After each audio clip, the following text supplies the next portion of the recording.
Hello there, everybody. Welcome. We're so glad to have you.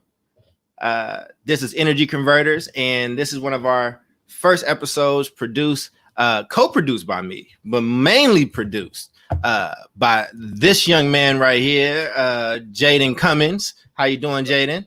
I'm good. So we will be joined by some guests throughout today, but this will be an ongoing series on Fridays at noon and for the foreseeable future. And what we want to do is really understand how youth are experiencing this moment. And so it's going to be really, really fun. Let me tell you who Jaden is real quick. Jaden is one of my fellows, alumni. He's on my team. He goes to my alma mater, Emory High School, and he's just an amazing and incredible young man. And he's also an entrepreneur. So you see these cash apps in here.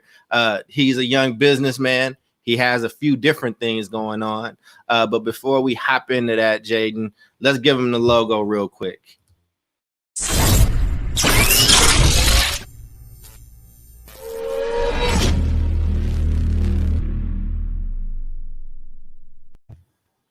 So, Jaden, how you want to what are we talking about today before we bring your guest into the talk, man? What we doing and why are we doing this, bro? We're doing this to broadcast the voice and the opinions of the youth and students in particular during these very crazy, insane times.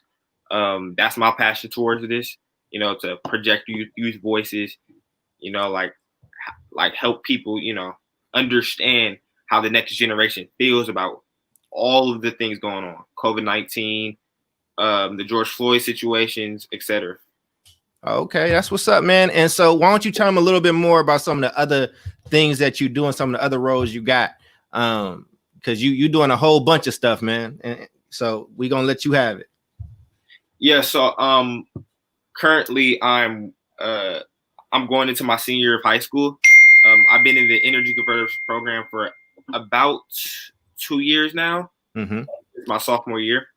In this program, I've done I've had many accomplishments, such as working on eliminating the D and on A through G and spreading awareness of that, and on and I spoke at conventions in front of thousands of people in this program, mm-hmm.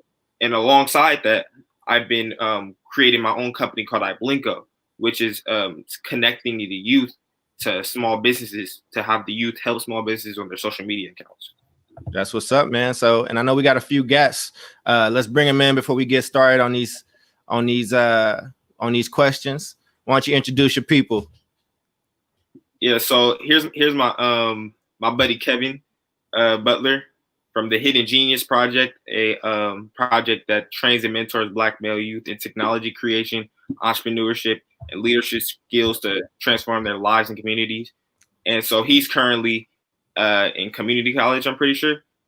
And the other is Mary Rose. We work together on the A through G and eliminating the D project through Energy Converters. And she attends Oakland Unity, I'm sure, right? I think so. We can ask her. So let's get them on. Yeah, so Mary Rose and Kev, if you could show yourselves, that would be great. And what we'll do is when they're ready, we'll bring them back on. So let's start with this first question, man. In this first question that you wanted to have, why don't you start with that, bro? How has life been for you, during this quarantine? For me, it's really just been a huge adjustment. At first, the school system attempts to prepare us to, handle a lot of changes in online work. But, it was still a huge adjustment as I had a lot of things coming up that were canceled, as a matter of fact, by the the coronavirus. I was supposed to go attend Washington, D.C. and go there for a award I won. I was probably going to go to Pittsburgh, Pennsylvania for another convention, but all these things were canceled, and my school had us, do a lot of online work, and so my priorities had to shift, and I have to completely change my schedule and while still like maintaining, my happiness and my, regular life and my needs. So That's those are huge adjustments for me. so. Kev, man, how you doing, fam? Can you hear us, Kev? He said he can't hear us. Kev, you might need to reload. Tell him that he needs to probably reload his stuff, and we'll bring him back in. So what we'll do, man, is as we had these technical difficulties, man, we're gonna keep this show going because I know that you've been doing, like I said, a lot of work. You just been on it, bro. Like how has this just kind of been impacting you? You know what I'm saying? This show in particular? I mean, how's it been impacting you personally? Really, like it's really an honor to like, be reached out by somebody like you to host a show like this. I feel like really finding out by the way, Kev said he only sees black. I got it. Keep going. I got you. Yeah. Like again, like reaching out and like projecting the youth's voices, as I feel like like now is very important to project student voices. But it's just, I don't know. I feel like for the most part, in just typical society and civilization in this moment, we're being ignored. Like I feel like in a large way, we're being ignored. And to give the youth as many outlets as possible to get their voice out is going to be priceless. That's how I feel. Mm-hmm. That's what's up, man. I think that like, when I watch y'all and y'all are in unprecedented times right now. Y'all are in a time where there's a huge global pandemic happening. You live in a time where there's like a lot of like racial things that's just happening kind of out in public and a lot of resistance. And Kev, let us know if you can hear us or not. Give us a thumbs up and I'll bring you back on. But like how's your mental health been, bro? Like how have you been just kind of operating? Yeah, that's a good question. Well, mentally, I feel like I have the passion towards these type of things that I'm happy doing this. Like I'm happy getting on a podcast. I'm happy working on it. I'm happy reaching out to people. Same with my business. Same way with schoolwork for the most part. So I feel like I haven't thought too much about my mental health, but I'm naturally happy doing most of the things that I do. So I feel like I've been balancing it well with, just entertaining myself and spending time with family. We're going to try and bring Kev back in and seeing if it's working great. If not, then we'll just keep it rolling. Okay. How you doing, Kev? That apple look good, bro. Can you hear us? Can you hear us this time? Oh my God. I can see someone and I can hear someone. Oh my God. How you doing, Kevin? I'm good. How are you? We're doing well, man. Thanks for joining us. So here's the question. Like, how's life been for you during the quarantine? And you, I think you said you were in junior college. Just tell us how old you are and where you go to school, and then you can dive into the question. Okay. So for those of you that don't know, my name is Kevin Butler. I'm 19 years old. I actually turned 20 tomorrow. Happy birthday. Early birthday. Thank you. Appreciate you. Yeah, I'm in junior college. I'm about to be I'm still in my sophomore year of junior college. Yeah, so I go to community at Laney right now, and I'm trying to get a computer science degree. Yeah, that's about it. And to answer the question, how has life been during the quarantine? That's a pretty heavy question because it's been the quarantine has really been impactful on my life. So it's like, it's been a huge adjustment to say the least, I've definitely had to adapt to the situation and, the situation keeps changing. So it's just a constant adaptation, that's pretty much it. But it hasn't been too rough, it's been smooth pretty much. Yeah, man. I mean, I think that like, I think it's really tough because a lot of people trying to figure out, what school is going to look like and going back. And I know it's a lot of people that's worried. So what has your school been doing during the quarantine? Kev, like, what did they tell you, like, to expect? How's this impacting your ability to transfer or graduate? Do you know what's happening when the semester starts up? Mhm. I'm not sure for right now. I know for right now, like when it all went down, they just canceled all in-person classes and moved as many classes as they could online. So me personally, I was already taking all online classes because I work full time at Kaiser, so I can only do online classes anyway. So it didn't really affect my school life that much. But yeah, next year I anticipate continuing to take online classes. And I think that that's mostly the shift that's happening is that they're shifting from in-person classes to online classes due to COVID. Mm, got you. Got you. What about you, Jaden?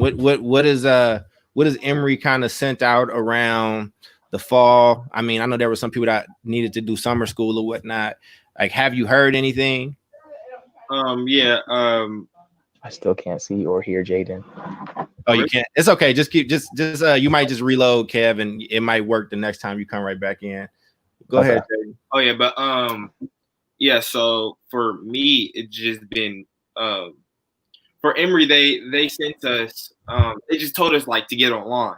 I feel like I'm sorry to be critical of the school, but I feel like it could have been handled better. I'm pretty sure only like 50 or 60% of students logged on and actually like did schoolwork after the quarantine started. So like the other 40% who didn't do anything in the classes, in some classes, like it's either they didn't like want to, they lacked the motivation, or they didn't feel like it, or they didn't have the technology to actually um to actually do the schoolwork online. But yeah, I just been it's been I feel like it's been harder um than it's been harder to do schoolwork during the quarantine than to do it at school, because I feel like at school I'm there with the teacher, and during the quarantine my school didn't go. We wasn't on a Zoom call every day with my teacher. It was just like just finish these assignments in classroom type thing, and so really like they didn't penalize us heavy at the end of the school year, at the end of the semester, for not doing all the work. They didn't penalize us heavily, but I still wish it would change a little bit. Things were handled a little bit better. But overall, I feel like for any school like district to like this was completely unexpected to everyone. So um, I feel like they handled it probably the best they could. It could have still been handled better, but it's been it's been a lot. Mm-hmm. Yeah. That's what's up. I mean, and I know Kev was talking a little bit about his experience and going back to school and everything kind of being online. So just to stay in this space, right? What like President Trump just said that he wants schools across the country back in school, and when the fall comes, 100% full time, and that obviously worries a lot of people. So, I mean, how would you all feel if they forced you all to be back in school 100% of the time, and we still don't have a vaccine? We still are in the midst of a big outbreak. What would you, as a student, how would you respond to that? Kev, can you hear us? Yeah, and I just I just switched to my other laptop so I can see Jaden now. What's up, bro? What's up, man? Shit, chilling. Sure. Yeah, I could answer that question first. Mm-hmm. So I mean, me personally, honestly, like to be fully transparent, I feel like whether or not there's a vaccine is not really the biggest concern, because I honestly don't feel like the vaccine would be a end all be all solution to the problem. I feel like the end all be all solutions to the problem is to improve overall health in our communities. So making health a priority, and because if you're healthy enough, it really doesn't, like, the reality is that if you're healthy enough, like if you really take care of yourself, it doesn't matter what you come in contact with, because your immune system is going to be solid enough to handle it. That's the point of its existence. And people just aren't taking care of their immune system. So and that's why a lot of times you'll see the people that are dying from pre-existing conditions, because they already have a weakened immune system. But going back to what you said about the schooling, that being said, I don't feel like that's something that could be implemented like successfully across the board enough to validate everybody going back to school. So even that being said, even if there was a vaccine, even if everybody had an A1 immune system, I honestly believe that it would be best, or if it was up to me, I would say let the fall be online and come back in the spring for in person, because I feel like that time period would be enough to flatten the curve at least a bit. Well, and I want to make sure that I respond to that too. So I appreciate that answer, and I want to so yes, I think a lot of things you said was right. Young people are not affected in the same way if you are healthy. But it's not just about you, right? It's not just about if Kev and Jaden and Charles are healthy, right? It's about, oh, I live with my grandmother, I live with, my aunt, or I live with my parents, right? And so it's like you can be fine, but if you pass that on, older people are dying from this. Like a lot of people, we just passed the number of people that died in World War I from this virus, right? Like we now have coronavirus has now killed more people than World War I did. So and I agree with you though. I don't think it's just about a vaccine per se. It's about, you want to see these numbers go down, and right now they're going in the opposite direction. They're still up. Yeah. Which is, I think, pretty scary if you were a parent or a student. But Jaden, how would you feel if they were just like, you know what? Nah, everything is just back 100%. We own it. Like, what would that make you feel? Because I know you actually spent a lot of time with your grandmother. That was in a lot of your speeches that you've done with us. So give me your thoughts. Yeah, so I might get political. First off, that's authoritarian, and I don't think that's legal. First off, to say that is just dumb and threatening lives. Again, it's like people don't understand. I understand like some schools around the country, like some schools are fittable, but other schools have 40 per class. You can't go back 100% of the time. You just can't. You will kill people doing that. But I don't think they should write off the entire school year, as some school districts I've heard have been doing. I feel like they should, take it month by month or by season or by quarter or by semester or whatever, and just like see, oh yeah, is it worth it by taking the kids back into like in-person schooling, and it like how much are we sacrificing by doing that? But that's how I feel about it. I still prefer that, I still prefer we go online by month, or we go back into school gradually, like 1 day a week or 2 days a week. I've heard those proposals. I feel like that makes sort of sense. So there's still some sort of in-person contact with a student and a teacher, which I feel like is important. And I feel like, I like that better than honestly than being online. But that's how I feel about that. I mean, I love it, man. And I'm loving this conversation. Let me add a few things because I know y'all have mentioned some stuff. Let me clear up a few things. So the way that our education system works, so federally, there are federal funds that we have for public schools, right? And so the feds can make recommendations, and if they can't make any state do whatever they want to with a school, but what they can say is follow our guidelines, or you don't get this part of the funding, right? We'll keep that.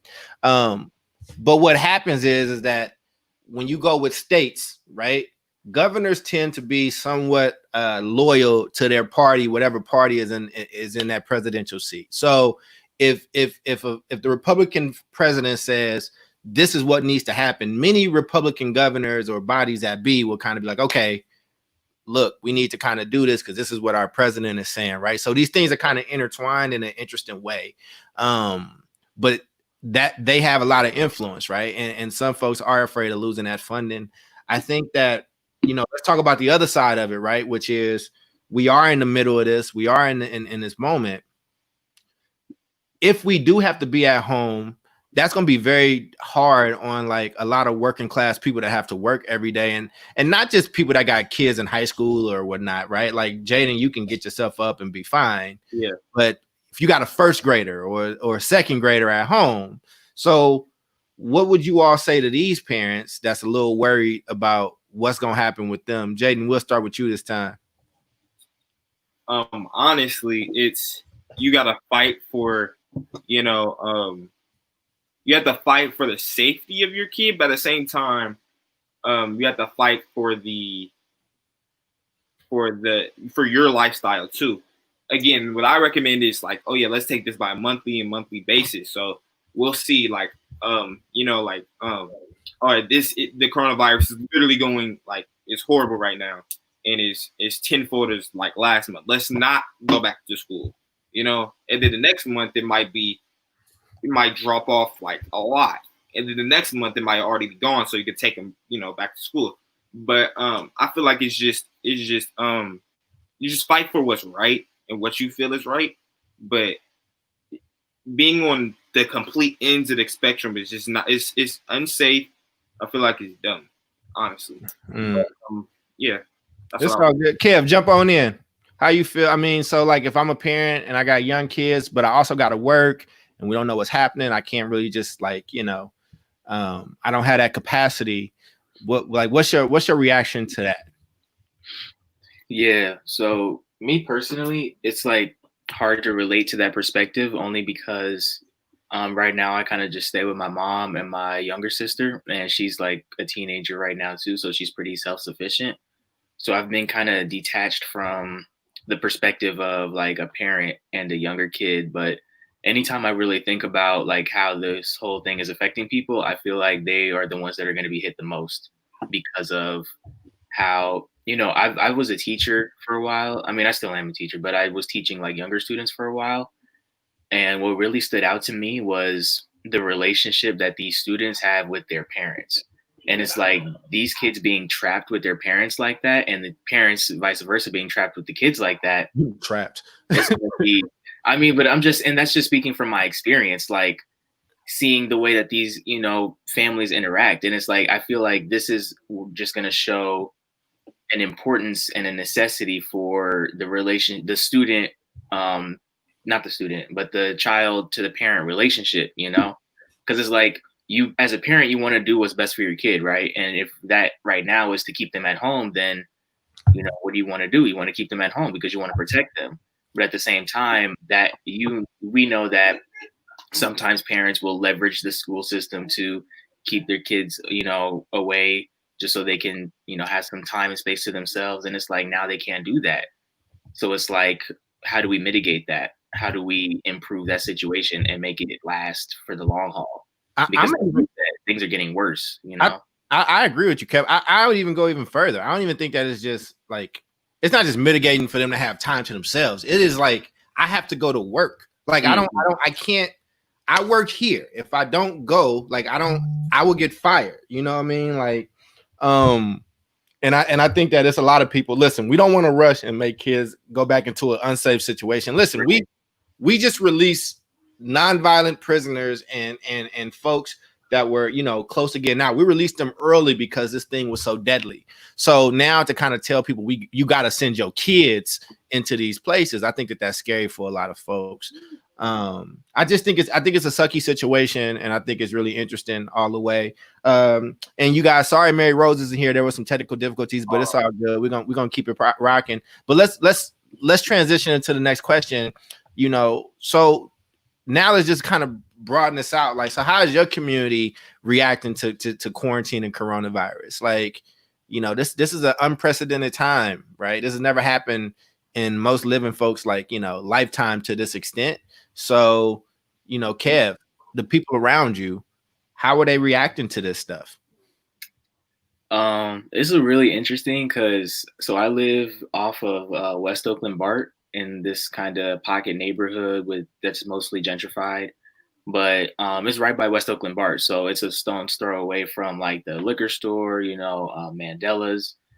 I see a lot of homeless and people that just be hanging out on the streets out there. And to be honest, like it seems like they are not that affected by it. Like they seem like they just keeping it pushing, and because it seems like it's because they were already out on the street anyway. So it's like now it's just more dangerous for them. But it seems like they're also adapting to that. Like I see like people that have been out on the street that I know be out there. Like I see them with masks and I see them still doing their thing. I feel like they're not buying into the hype because they're in touch with the reality of their situation. I feel like there's a lot of hype that gets generated around this kind of thing. And yes, there's a lot of validity to it. But at the same time, the panic that it induces is not productive. So it's like we have to find the balance between that. And I kind of take their energy a little bit in that, you know what, I got to stay grounded. You know, I can't buy into all the hype. I got to keep, you know, I got to not let this stop me. I got to adapt and keep pushing, you know? Right. The general vibe of like, you know, the people around me and my community. And Jay, oh, go ahead. It's all good. Jay, jump in too. You know, like how are you seeing this like impact folks? Well, it's same thing. Like in North Oakland, I've been seeing, you know, same thing. It's like the people on the streets, still in the streets, but they got masks. You know, although I feel like I'm starting to see more homeless because of the economy and because people are getting laid off and 40 million people across the country are losing their jobs. So that's something that is very sad. I feel like the sparks of the protest, the George Floyd protest, definitely has some correlation to the fact that people have been locked up for 2 months prior to that. And so getting out all that energy at that time was something that was displayed in Oakland. But yeah, so my family, they've just, you know, they're still pushing. They know it's a challenge. But I feel like, you know, for the most part, we're going to get through this together. So most definitely. Yeah. I mean, you know, I think it's, I see it a little differently. I think as somebody who started my career as a social worker, I'm seeing it have like take a toll on a lot of people, like mentally, and I don't know.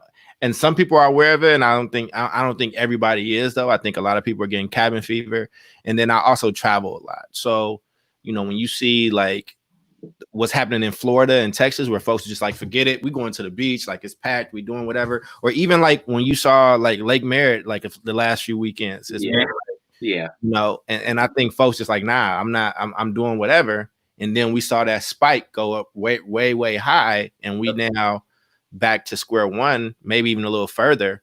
I think that is one of those things until it hits your doorstep. It's like a lot of people not taking it as serious as possible, right? And then you also see in certain places where folks are refusing to wear a mask, like they get into a fight saying, I'm not wearing that mask. This is like, you know, against my rights and stuff like that, man. But again, like I said, people are dying. This stuff is real stuff. It's real stuff. And I think we're in one of those situations where there's real answers and right answers. And I think the real answer, in my opinion, which may not be, you know, popular, but I think it's having a collective impact on everybody's kind of mental well-being and collective well-being. Like both all of my grandparents are dead. They've been dead for a long time. I lost both my grandmothers when I was really young.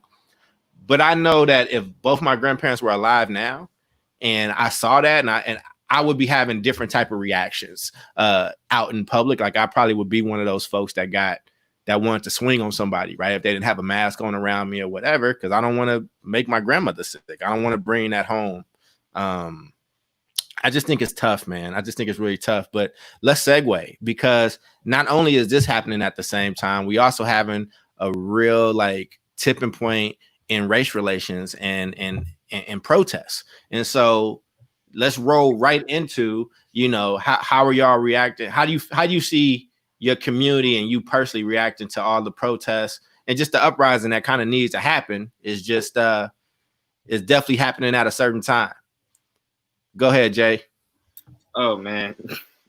Again, it's political, and I have very strong feelings towards this. But anyways, I went to protest. You know, I got out there. You know, a march from Oakland Tech to City Hall in downtown Oakland.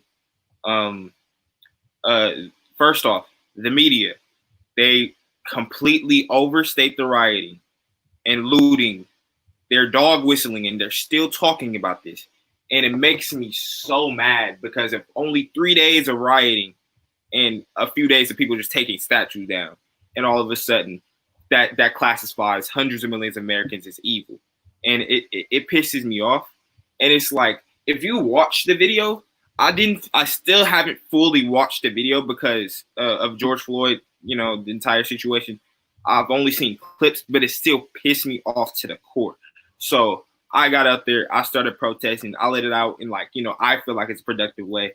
I feel like the majority of people did. I feel like we live in a place where we're able to express express in the First Amendment and to protest, and I love that. I love that. That's why I love America. We can do that. We can go out and say this is wrong. Let's change it. Now that we did this, step 2 is gonna get all right. Let's focus on policy change, police reform, criminal justice reform, etc. Right? What we don't want, although how nice it is that symbolic, racism changes and microaggression stuff. So, for example, what I mean is, painting Black Lives Matter murals are cool, but I'd rather have, reallocation of resources from OPD to education or culture to, nonprofit organizations that are going to get youth into like different interests or, just like actual change, actual reform. But, that's we're at that step now. We're trying to get that. We're trying to get policy change. We're trying to get like the politicians to recognize that, oh yeah, we were serious. Like we're serious. Like don't play with us. It's not funny. But yeah. Kev, how are you? And I like how are you and your community and people around you reacting, but how are you reacting to everything that's kind of happening in the moment?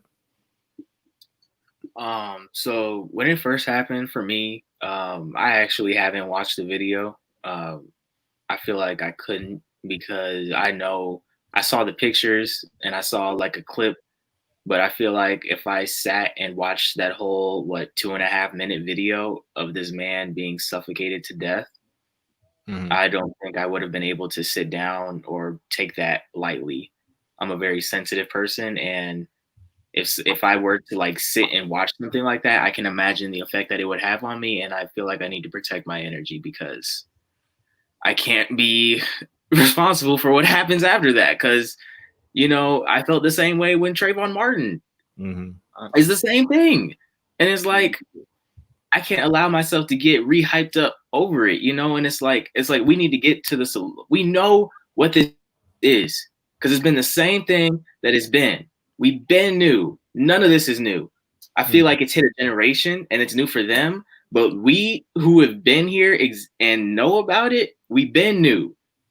So it's like, I feel it. I'm happy that the newer generation is aware and has the energy to like go out and like make their voices heard. And I feel like that's especially important. But like Jaden said, I feel like we have to stay focused. Like now that we've got energy out, the somewhat reactive energy to what happened, I feel like now that we got that out, we can move towards like tangible solutions to actually make tangible change. Like Jaden said, reallocation of resources, defunding the OPD, electing government officials that are going to enforce the policies that we want to benefit our community, things like that, Yeah.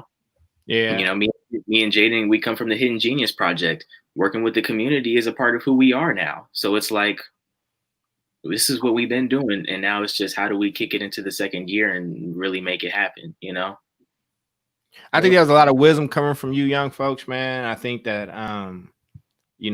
as somebody who's grown up in this and done a lot of protesting over the years for a long time, for a lot of stuff in different places, I think that, I think it is refreshing to hear folks like you all that want to do better, that want us to do better, that's holding us accountable and like pushing us. Y'all have a really strong sense of clarity, and I appreciate it. I think y'all are in very different places than when I was maybe, I don't know. I was an activist when I was a student too, though. So, but it's just I do a different show with Dr. Howard Fuller, who's my OG. He's a lot older than me, and he's been doing this work, for a long time. He was in the audience when Malcolm X gave the Ballad of the Bullet speech. Like, he was there, right? And just to see that we still fighting about like the same stuff, there's a lot of different feelings there. So what we're gonna do, Jaden, I want to get y'all's final thoughts around this part, right? And then Jaden, we're gonna go into like the other part of this episode, which is talking about you producing it and just the learning experience of it. So before we say goodbye to Kev, we want to give you a space to leave a message to all the people that's watching this and that will watch it. You're gonna have a pretty hefty audience. So what do you want to leave them with?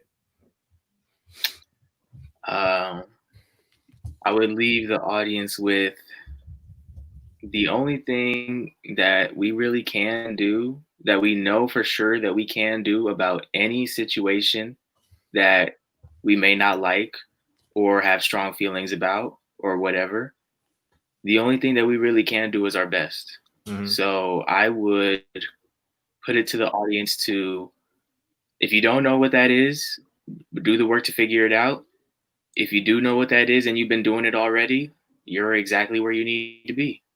So don't worry about it. Kev, I want to thank you so much for being here with us, and hopefully you can join us again in the future. Jade, I'll let you say bye to your peoples before we go to the next part. For sure, Kev. Thanks so much, man, for joining, man. We really, for sure. Really appreciate the invite. All right, man. We'll see you again soon. So, Jaden, so this is your first show that you produced. Let's do it, man. Let's jump into it, because part of this is, you know, this is what we do at Energy Converters, right? We throw our young people right into it. We don't want you just to be a guest or whatever. I wanted you to learn how to do all this stuff from soup to nuts, the entire process. So in your first production, in your first one ever, give me your reflections, man. How does it feel? And then we're gonna get into it. You ain't gotta say no names about nothing or whatever, but like, let's be reflective around what it meant for you to run the full show behind the scenes, getting everything set up. Talk to me, man. Yeah, it's another skill I could have on my resume, man, or like on my college application. It means a lot to like learn all these different ways of bringing people together and projecting people's voices. I just appreciate it a lot, from brainstorming the questions all the way to, you know, like being in a production room. It's a really intriguing process. Mm-hmm. And if you all support youth voices or whatnot, Jaden has his Cash App up there. You can show him some love. Like I said, he's producing it. He's a young entrepreneur. You should see something in there for me, Jaden, and for other folks that's out there. But like, and Jay, let's get to it too, though, right? Like, because, you know, somebody might be able to be like, oh, producing, that's easy. So like, forget about these cameras, forget about people watching us. It's me and you. Like when we doing the sessions, when we was in person and we was going over something that you had just learned how to do. So let's talk about the good, the bad, like what surprised you, you know, anything. What was frustrating about producing the full show? Getting people to follow through has been one. Informing people about the right things, informing our guests about the right things. I messed up a little bit on there. Really, finding a time, because I am busy, low key. Finding the time, like on a day I can consistently hold a podcast. Like Fridays at 12 work perfectly.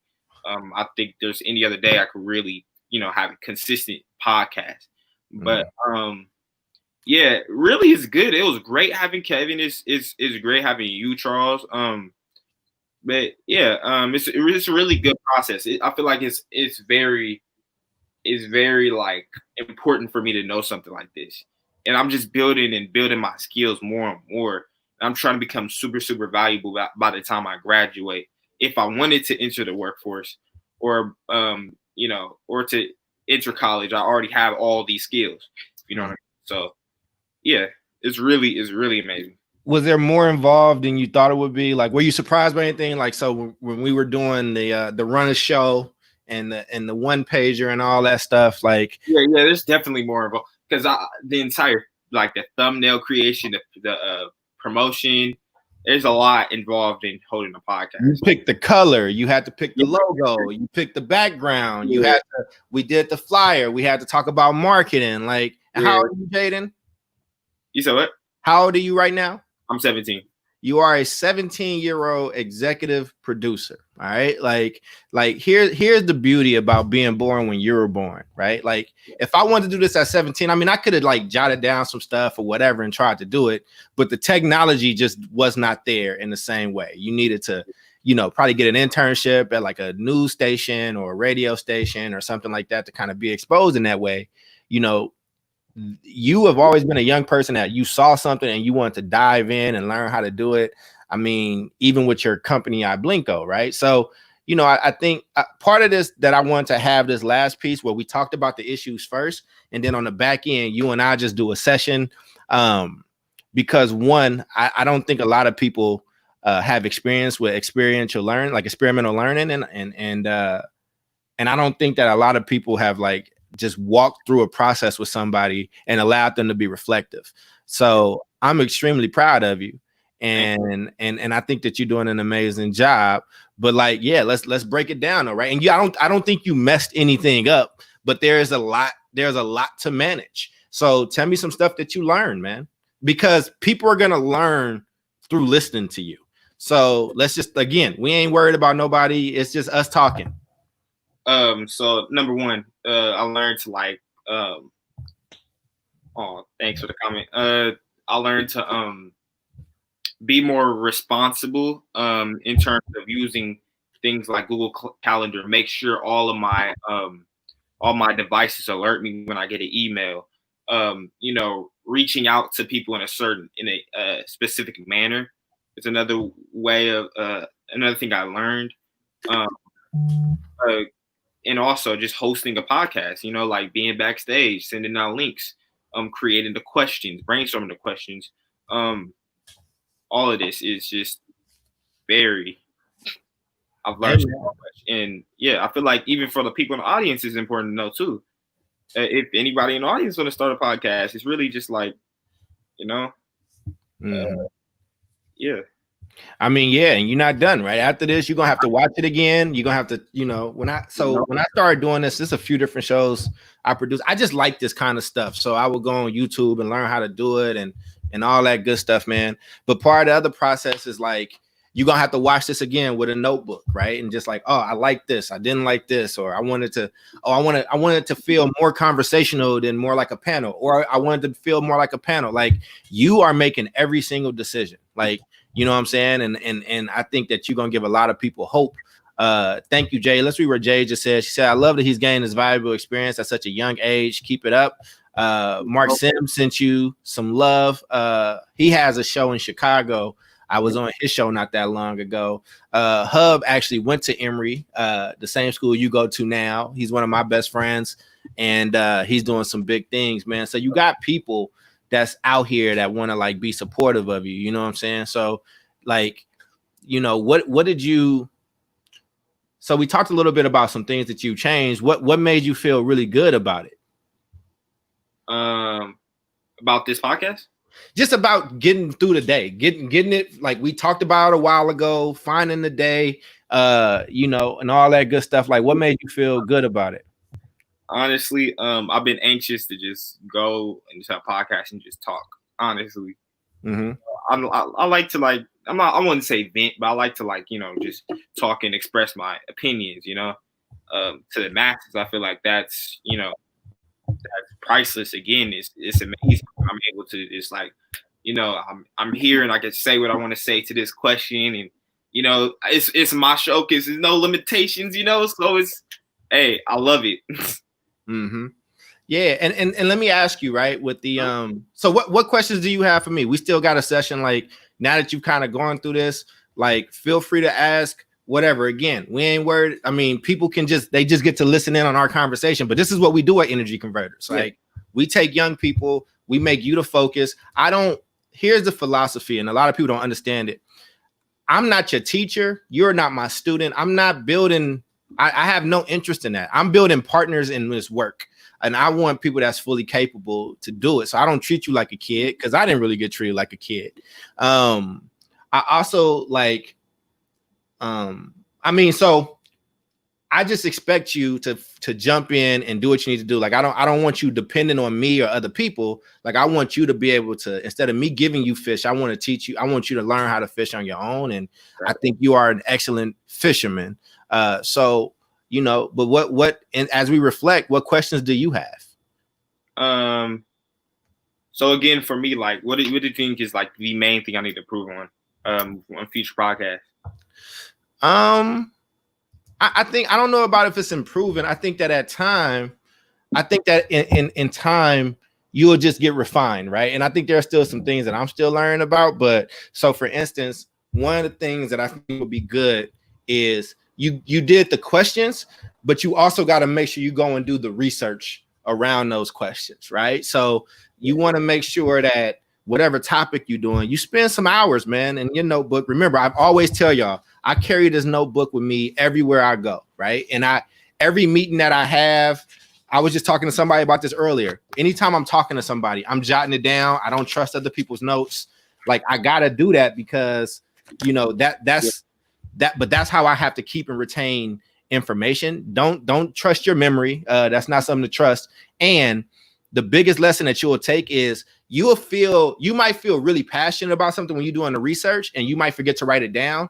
When the show starts and you're paying attention to because you're in the studio, like you're paying attention to the comments, you're paying attention to the private chat, you're paying attention to the guest that's at the bottom. Like it's hard to hold all those things at once. So when I got my notes and I can check off what I said and what I got to, it just helps me out a lot.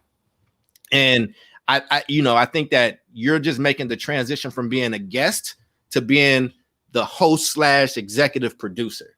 Like you have to hold so many different things. For me, I look at it like when I play ball, like I was a point guard. So I think being a point guard helped me out a little bit because I had to see the whole floor. Like I had if I got a scorer on the team, like sometimes the scorer's job is just to score. But as a point guard, it's like, okay, I got to get him in this spot. I got to run this play. I got to know how much time we got left. And that's kind of helped me juggle a bunch of things mentally. I know you hoop too. That's why I use that kind of metaphor. So I think you did a great job. And I think it's just going on and refining stuff. But I do think that you are defying expectations of what young people can do. Yeah. And honestly, about that, I feel like it's kind of sad that people do have those expectations, as I feel like, I don't feel like I'm super special or anything. I feel like there's definitely so many youth out there capable of what me and Kevin or Mary Rose are able to do. There's so many youth out there. And from the previous generations, their perception of the youth has to change. I feel like, and they should interact with us, in order to, create judgment and opinions about us. For example, I feel like your opinion about youth will probably mean more than somebody who doesn't interact with youth at all, if you know what I mean. So I feel like the more interaction there is with the youth and previous generation, the better. So because the more our opinions and our and the higher the chance we'll be able to change people's minds if we interact with, the previous generations. So, yeah, that makes sense. I think that makes sense. I think with me, man, again, I think what you just said don't even apply just to young people. I think it applies to people. There are adults in my life that need that type of encouragement to have that mindset, right? I think mindset is really, really like powerful and really important, right? So I think my mindset, so one of my biggest issues when I was trying to get Energy Converter started was, okay, how do I serve my high school? How do I get back to Emory, right? And a lot of the money that I spent was for Oakland schools in Oakland proper, meaning that they're actually in those boundaries. But I knew Emory has 50% Oakland people. So it was like, instead of me kind of going from the deficit model and being like, damn, I can't serve my high school, I thought about like, oh, okay, if I do these things and I raise this extra money and I put my own money in, I can get back inside of my high school to kind of build this program. And I think that you got something similar, right? Like every time when we started the program, you were one of those people, you found me out. You was like, hey, I want to do this thing. I want to I want to figure it out. And you kind of grabbed it and took it. The biggest piece of game I ever got, Jaden, man, I'm going to keep it a buck with you, is that I'm not super talented at anything. I'm not special. And again, and sometimes that makes people feel like I'm down on myself. I'm not. I have a very high opinion of myself, the same way I have a high opinion of you. But the reason why I stop people from doing that, Jay, is they'll use your perceived specialness as a reason for them not to have to do something. Exactly. And I really don't like that. I feel like that needs to change, because it's like because I feel like, yeah, because I know how to code and I know how to, I'm really good with working with tech. So a lot of people are like, oh, you're so smart. And like, I mean, you know, I appreciate those comments, but it's like, but yeah, they use it as an excuse. Like, oh, I wish I was like that. And it's like, you know, you probably could get into this if you wanted to, if you tried. But I feel like motivation is one of the key factors in this day and age. Motivation is, and just having, again, like you said, the right mindset. Yeah, man. And we learned, right? I mean, listen, YouTube is free. Like I call it YouTube University. You can learn almost anything on YouTube. Like I learned how to use this platform on YouTube. I learned how to build podcasts on YouTube. Like, and then you go out, you do a few crappy podcasts, and then you get better, and you get better, and you get better, right? Like, and that's why I think it's really important. And this is why I think you're such a great ambassador for energy converters. Listen, man, I want to give at some point. Somebody else is going to run energy converters in Oakland. Like I want somebody that looks like me and came from where I came from running this thing on the ground so I can go and do it in Chicago and Kentucky where I lived. Right. Yeah. But part of that is I got to do the mindset work. When I'm looking to hire somebody, I usually don't look at the skills. I look at how they think about the world and how they think about life, because I can teach you the skill. Like I can teach you how to put this together. And yeah. I mean, when we did this, right, we got on a Zoom call. I shared the screen and we created this stuff together. Like, yeah. And we created it pretty quickly. It was like, okay, hey, Jade, what color you want? You want this? You want it here? Let's do it. And you watched, it's like, oh, I can do that. That's kind of easy. But if somebody comes in and they already defeat us, it ain't going to work. It's this, that, and the third. I can't work with that. I can't do anything. So, you know, Jaden, you've seen me, you know, I have companies, you know, I travel, you know, I speak, you know about the degrees. All that was, bro, was just time. It was just showing up. 85% of this whole game is who shows up and like who's going to work. And that's why my favorite players, and who, aside from Jordan is always going to be my favorite player, but I love Tim Hardaway. I love Muggsy Bogues. I liked basketball players that weren't physically dominant because they had to like learn the game and work, you know? And I think sometimes if you blessed with those gifts, I'm never surprised when those aren't the best people, because they don't always have to work as hard to get there. Like I had to work really, really, really hard. And I think that you're willing to work hard. So I enjoy doing this with you, man. So now that we've done this episode, executive producer, what comes next and what gets us ready for next week's episode? Let's just talk it through. Got you. Go get you a notebook, get you something to write with, man. Or use your phone. I don't care. Okay, cool. So now let's write it down. What comes next after this episode? Contacting next. Well, now I'll say brainstorming the questions will definitely come first. Brainstorming next questions. All right. So Jay, let's look at it two ways. I think it's going to be, let's do two parts, because you still got to close out this episode. This episode is not finished yet, right? So there still needs to be post-production. You still got to push it and get it out so people actually see it. You need to watch it so you can kind of watch for, did your vision come into fruition? How could it have been different? What changes do I want to make? Like we got to close this loop. So on your paper for number one, right? Close out episode 1. Focus on marketing. Who do I need to email it out to? Who are some potential people that I want to get this in front of? Did I involve my people at the Hidden Genius? Did I tell my parents? Did I tell my church community? Right.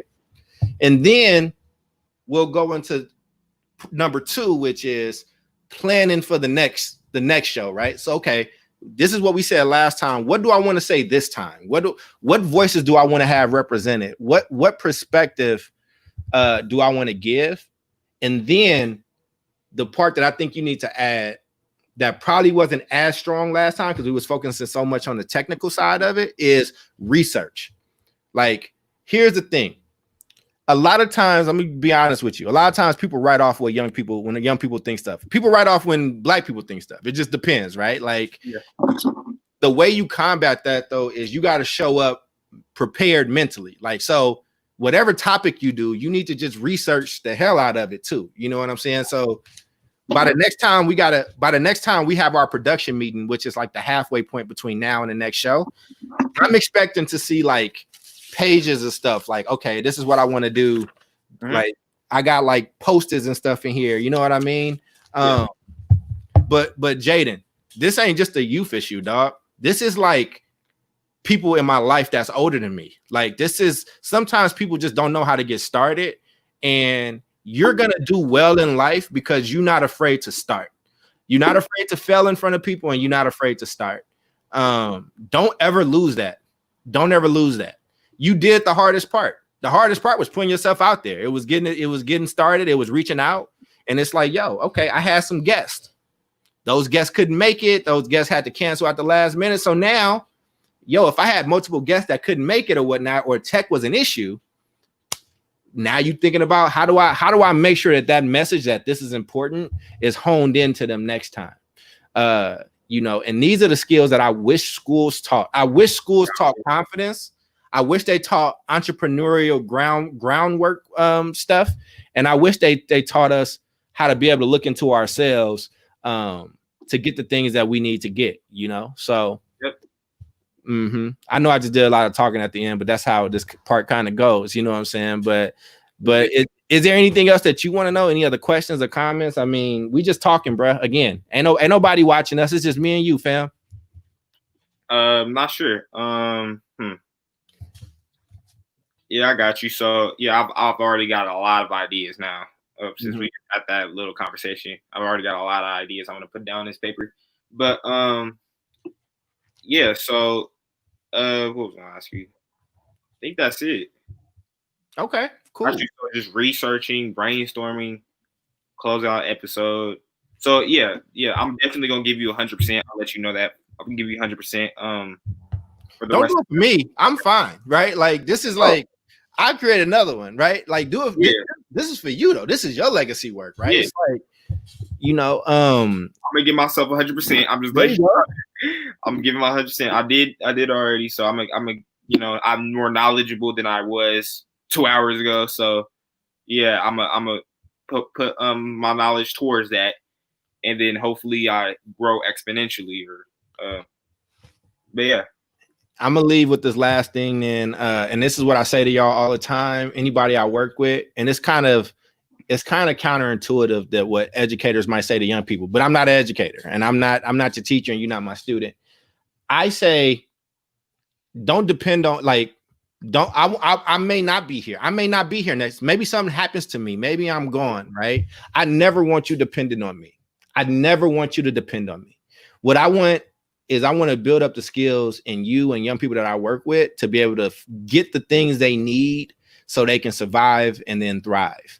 I did a show with some friends last night, and that was the topic, was surviving and thriving. And I see a lot of people that's just surviving, right? So with that being said, man, I don't think we tell people that we love them enough, bro. I love you. I love your family, man. I'm glad that things are going well. I saw that beautiful post that you did for your mother. About what she meant to you, and that everything you do is for her. Keep the things that motivate you close. Let it fuel you. That's what energy converters is, right? Energy converters is taking any type of situation and converting it and being able to use it to do something positive. There's a lot of things that's happened in my life, whether they good or bad, they don't have a value until I give it one.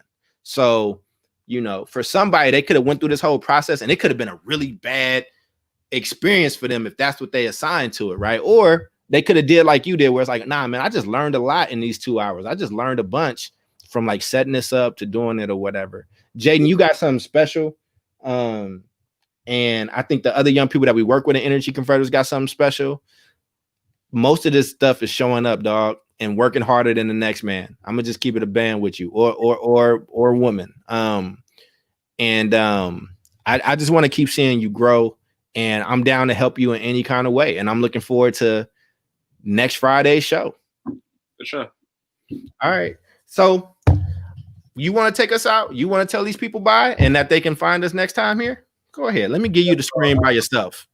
So the next podcast will be next Friday at 12. Hopefully you guys can tune in. I appreciate everyone for coming to my first executive produced podcast.